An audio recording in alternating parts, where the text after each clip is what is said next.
ಎಲ್ರಿಗೂ ಸ್ನಾಕ್ಸ್ ತಗೊಂಡ್ ಬರಮ್ಮ. ರವಿ, ಇವರು ನಿನ್ನ ನೋಡಕ್ಕೆ ಬಂದಿರೋದು. ಏನಾದ್ರೂ ಮಾತಾಡಪ್ಪ ಅವ್ರ ಹತ್ರ. ಅಮ್ಮ ಅದು ಶಾಂತಿ, ಹುಡುಗನ್ಗೆ ಸ್ವಲ್ಪ ನಾಚಿಕೆ ಜಾಸ್ತಿ ಅನ್ಸುತ್ತಲ್ಲ?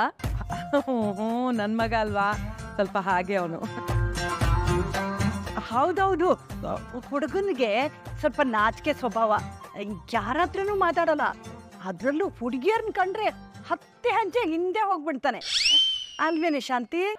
ಹೌದು ಹೌದು. ಕಸ್ತೂರಿ, ನೀನ್ ಹೋಗಿ ಸ್ವಲ್ಪ ಮೀನಾಗ್ ಸಹಾಯ ಮಾಡ್ತೀಯ? ಅವಳೇ ಎತ್ಕೊಂಡ್ ಬರ್ತಾಳೆ ಬಿಡು. ಅಯ್ಯೋ, ಇವಳು ಸೂರ್ಯನ್ಗಿಂತ ಡೇಂಜರ್ ಅನ್ನೋ ಹಾಗೆ ಆಡ್ತಿದ್ದಾಳಲ್ಲ.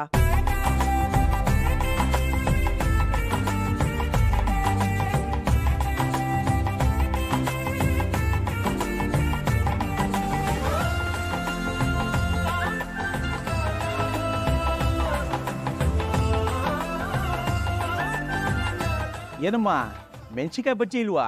ಬಾಳೆಕಾಯಿ ಬಜ್ಜಿ ಇದೆ, ಆಲೂಗೆಡ್ಡೆ ಬಜ್ಜಿ ಇದೆ, ಓಹೋ ಈರುಳ್ಳಿ ಬಜ್ಜಿನೂ ಇದೆ, ಅದನ್ನ ತಿನ್ನಿ. ಅಂದಾಗೆ ಶಾಂತ, ಎಲ್ಲಿ ನಿಮ್ಮ ಯಜಮಾನ್ರು ಕಾಣಿಸ್ತಾನೆ ಇಲ್ಲ? ಇನ್ನೇ ಎಲ್ಲೋ ಹೋಗಿದ್ರು, ಇನ್ನೇನ್ ಬಂದ್ಬಿಡ್ತಾರೆ. ಶಾಂತಿ, ನಿನ್ ಮದ್ವೆಗ್ ಬರಕ್ಕಾಗ್ಲಿಲ್ಲ, ಅದರಿಂದ ನಿಮ್ ಮನೆಯವ್ರನ್ನ ನೋಡಕ್ಕಾಗ್ಲಿಲ್ಲ ಕಣೆ. ಕಾಲೇಜ್ ಡೇಸ್ ಅಲ್ಲಿ ನಿನ್ಗೆ ಎಷ್ಟು ಬ್ಯೂಟಿಫುಲ್ ಆಗಿದೆ. ಎಲ್ಲಾರು ನಿನ್ನ ಖುಷ್ಬು ಅಂತಾನೆ ಕರಿತಿದ್ರು.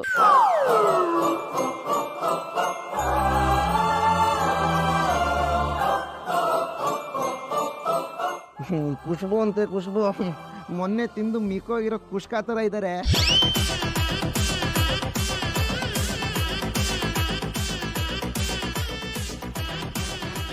ಏನಪ್ಪಾ ಅಂದೆ? ಅವನು ಸ್ವಲ್ಪ ಹಾಗೆ ಕಾಮಿಡಿ ಮಾಡ್ತಾ ಇರ್ತಾನೆ. ನೀನ್ ಬಚ್ಚಿ ತಗೋ. ನಾವೆಲ್ರು ನಿನ್ ಮದ್ವೆ ಆಗ ಹುಡ್ಗ ರವಿಚಂದ್ರನ್ ಇದ್ದಂಗಿರ್ತಾನೆ ಅಂತ ಮಾತಾಡ್ಕೋತಿದ್ವಿ. ನೆನ್ಪಿದ್ಯಾ ನಿನ್ಗೆ? ಇದು ನನ್ನ ನಿನ್ನ ಪ್ರೇಮ ಗೀತೆ ಚಿನ್ನ, ಇದು ಎಷ್ಟು ಸಾರಿ ಹಾಡಿದರು ಚೆನ್ನ. ಕಾಲೇಜ್ ಡೇಸ್ ಅಲ್ಲಿ ನಾವೆಲ್ರೂ ಸೇರಿ ಸಿನಿಮಾ ನೋಡಕ್ ಹೋಗ್ತಿದ್ವಿ, ಅದಾದ್ರೂ ನೆನ್ಪಿದ್ಯಾ? ನೀನು ಆ ಸಿನಿಮಾ ನೋಡಿ ನಾನ್ ಮದ್ವೆ ಆದ್ರೆ ಹೀರೋ ತರದವನೇ ಮದ್ವೆ ಆಗೋದು ಅಂತ ನಮ್ಮೆಲ್ರ ಹತ್ರ ಹೇಳ್ತಾ ಇದ್ದೆ ನೀನು. ಶಾಂತಿ, ಶಾಂತಿ, ಬಂದ್ರು ರಮೇಶ್, ಬಂದ್ರು. ಕೂತ್ಕೊಳ್ಳಿ. ಇಲ್ಲಿ ಕೂತ್ಕೊಳ್ಳಿ, ಪರವಾಗಿಲ್ಲ. ಕೂತ್ಕೊ. ಶಾಂತಿ, ನೀನು ಹೇಳಿದ ಇವ್ರೇನಾ? ಇವ್ರೆ.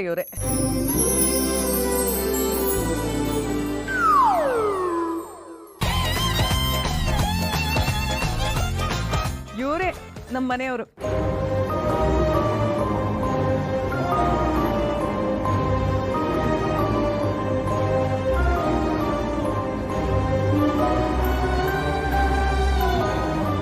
ಸ್ವಲ್ಪ ದಿನದ ಹಿಂದೆ ರಿಟೈರ್ಡ್ ಆದ್ರು. ಪಾಪ, ಇಷ್ಟು ವರ್ಷ ಕಷ್ಟಪಟ್ಟು ದುಡ್ದು ಈಗ ರೆಸ್ಟ್ ತಗೋತಾ ಇದ್ದಾರೆ. ಸುಸ್ತಾಗಿದ್ದಾರೆ ಪಾಪ. ರವಿ ಮದ್ವೆ ಅಷ್ಟರಲ್ಲಿ ಮತ್ತೆ ನೀನ್ ಹೇಳ್ದಾಗೆ ಆಗಿರ್ತಾರೆ. ಆದ್ರೆ ಹೊಟ್ಟೆ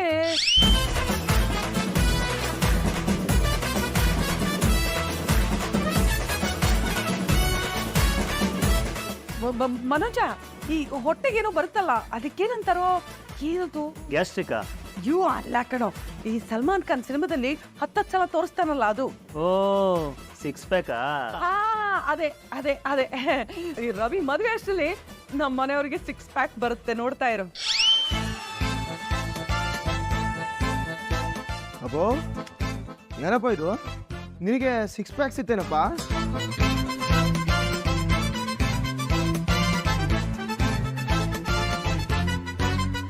ಎಲ್ಲಪ್ಪ, ನಾನು ಒಂದು ಫೋಟೋನ ನೋಡೇ ಇಲ್ಲ, ಅದನ್ನ ನಾನೇ ನೋಡಿಲ್ಲಪ್ಪ.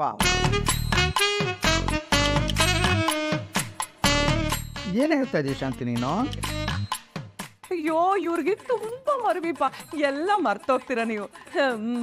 ಮದ್ವೆ ಆಗಿ ಮಕ್ಳಾದ್ಮೇಲೆ ಪಾಪ ಅವ್ರ ಮೈ ಹೀಗಾಗೋಯ್ತು ಅಷ್ಟೇ.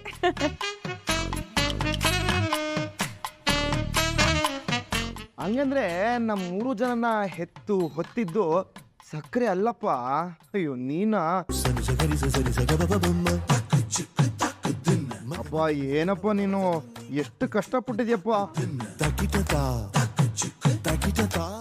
ಸೂರ್ಯ, ನೀನ್ ಸ್ವಲ್ಪ ಸುಮ್ಮನಿರಪ್ಪ. ಇವ್ನು ಯಾವಾಗ್ಲೂ ಹೀಗೆ ಕಣೆ ವಸಂತ, ತಮಾಷೆ ಮಾಡ್ತಾನೆ ಇರ್ತಾನೆ. ತುಂಬಾ ಜಾಲಿ ಮನುಷ್ಯ. ಶಾಂತಿ, ಈ ಹುಡುಗಿ ಯಾರು ಅಂತ ಹೇಳಲೇ ಇಲ್ಲ. ಇವಳು ಮೀನಾ, ನಮ್ ಸೂರಿನ ಹೆಂಡತಿ. ಓ ಹೌದಾ. ಶಾಂತಿ, ನಾನು ಹೀಗೆ ಕೇಳ್ತೀನಿ ಅಂತ ಬೇಜಾರು ಮಾಡ್ಕೋಬೇಡ. ನಾವಿಬ್ರು ಇಷ್ಟು ದಿನ ಒಳ್ಳೆ ಫ್ರೆಂಡ್ಸ್ ಆಗಿದ್ವಿ. ಇನ್ಮೇಲೆ ಸಂಬಂಧಿಕರಾಗ್ತಿದೀವಿ ಅನ್ನೋ ಸಲಿಗೆಲ್ ಕೇಳ್ತಿದ್ದೀನಿ. ನಿಮ್ 2ನೇ ಸೊಸೆ ಮೀನಾ ಯಾವ್ದೋ ದೇವಸ್ಥಾನ ಬಗ್ಲಲ್ಲಿ ಹೂ ಕಟ್ ಮಾಡ್ತಿದ್ಲು ಅಂತ ಕೇಳ್ದೆ. ನಿಜನಾ?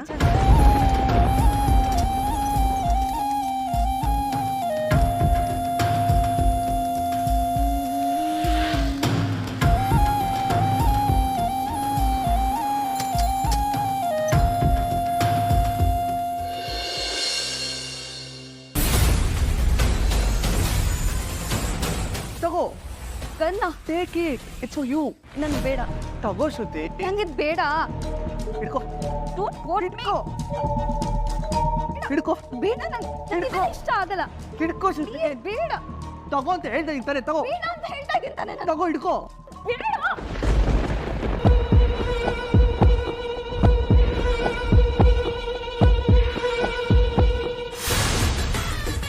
I'm so sorry.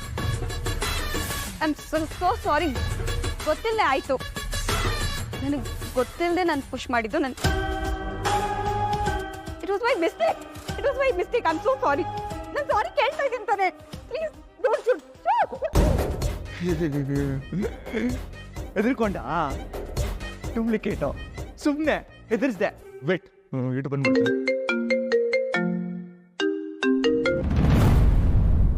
Hello sir, ಏನು ಅರ್ಜೆಂಟ್ ಕೆಲಸ ಇದೆಯಾ ಸರ್? ಈಗಲೇ ಬರಬೇಕಾ? ಡನ್ ಸರ್, ಬರ್ತೀನಿ. ಮಿಸ್ಟರ್ ರಾಜೇಶ್, ನನ್ನ ಆ್ಯಕ್ಚುಲಿ ಈಗ ತಾನೇ ಕಾಲ್ ಬಂತು. ಕೆಲಸ ಇದೆಯಂತೆ, ಅದಕ್ಕೆ ನಾನು ಹೋಗಬೇಕು. ಬಾಯ್.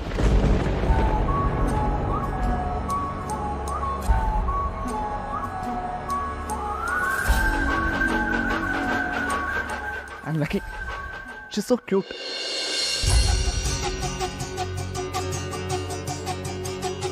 ಶ್ರುತಿ, ಏನಮ್ಮ ಇಷ್ಟು ಬೇಗ ಬಂದ್ಬಿಟ್ಟೆ?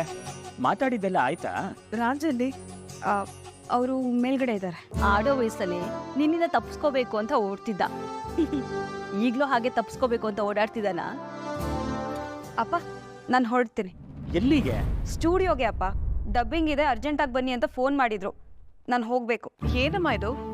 ನಾವ್ ಇಲ್ಲಿಗೆ ಯಾಕೆ ಬಂದಿದ್ದೀವಿ ಅಂತ ನಿನಗೆ ಗೊತ್ತು ತಾನೆ? ಇಲ್ಲ ಅಮ್ಮ, ನಾನು ಹೋಗಲೇಬೇಕು.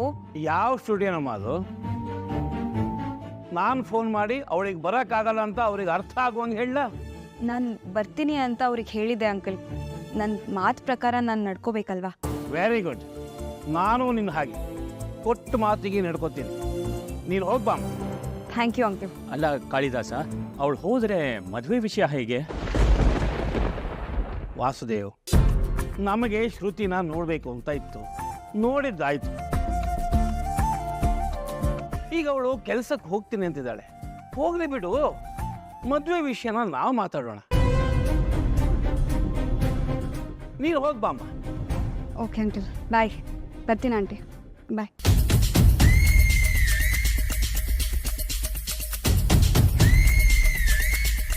ರಾಜ್, ನಿನಗೆ ಶ್ರುತಿ ಇಷ್ಟ ಆಗಲ್ಲ? ಓ, ಸಿಕ್ಕಾಬಡೆ ಇಷ್ಟ ಆಗ್ಬಿಟ್ರು ಡ್ಯಾಡ್.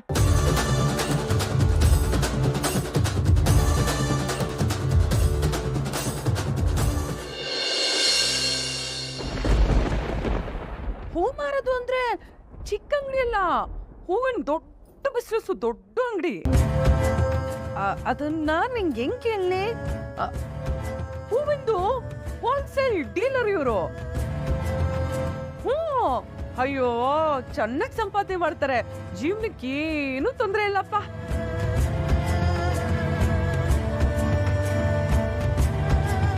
ತುಂಬಾ ದೊಡ್ಡ ಅಂಗಡಿ. ಏನು ಪಾಪ ದೇವ್ರ ಸೇವೆ ಅಂತ ಮಾಡ್ತಿದ್ದಾರೆ ಅಷ್ಟೇ. ಹಂಗೆಲ್ಲ ಏನಿಲ್ಲ ಇವ್ರೆ.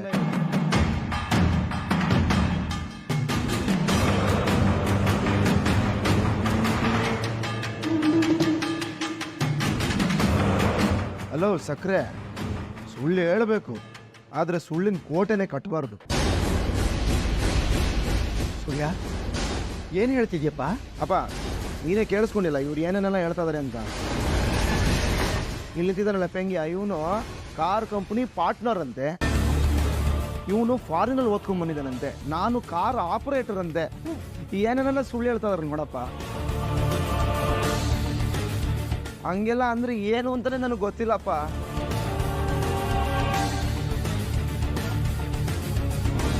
ಸೂರ್ಯ, ಮೊದಲು ಮದುವೆ ವಿಚಾರ ಮಾತಾಡೋಣ ಇರು. ಸುಮ್ಮನೆ ಏಂಟಿ, ಮದುವೆ ಅಂದರೆ ಕನ್ನಡಿ ಆಗಿರಬೇಕು, ಎಲ್ಲ ನೀಟಾಗಿ ಕಾಣಿಸ್ತಾ ಇರಬೇಕು. ಕನ್ನ ಹಾಕ್ಬಿಡ್ತಾರೆ ಅಂತ ಬೀರು ಮುಚ್ಚ ಹಂಗೆ ಎಲ್ಲ ಸತ್ಯನ ಮುಚ್ಚಿಟ್ಬಿಡ್ಬಾರ್ದು. ಸ್ವಲ್ಪ ರೀ, ಮೊದಲು ಸತ್ಯದ ಬಗ್ಗೆ ಮಾತಾಡಬೇಕು. ಓ ಸಕ್ರೆ, ಮೀನ ಬಗ್ಗೆ ಸುಳ್ಳ್ಯಾ ಕೇಳಿದ್ದು ನೋಡಿಮ್ಮ. ಇಷ್ಟೊತ್ತು ಇವಮ್ಮ ನನ್ನ ಹೆಂಡತಿ ಬಗ್ಗೆ ಹೇಳಿದ್ದೆಲ್ಲ ಶುದ್ಧ ಸುಳ್ಳು. ಇವಳು ನಿಜವಾಗ್ಲೂ ದೇವಸ್ಥಾನದ ಗೇಟ್ ಹತ್ರ ಒಂದು ಹೂವಿನ ಗಾಡಿ ಇಟ್ಕೊಂಡಿದ್ದಾಳೆ, ಅಲ್ಲಿ ಹೂ ಮಾರ್ಕೊಂಡಿರ್ತಾಳೆ. ಅದು ಬರೀ ಹೊಟ್ಟೆ ಪಾಡಿಗೆ ಅಂತ ಅಷ್ಟೇ. ಓಹೋ,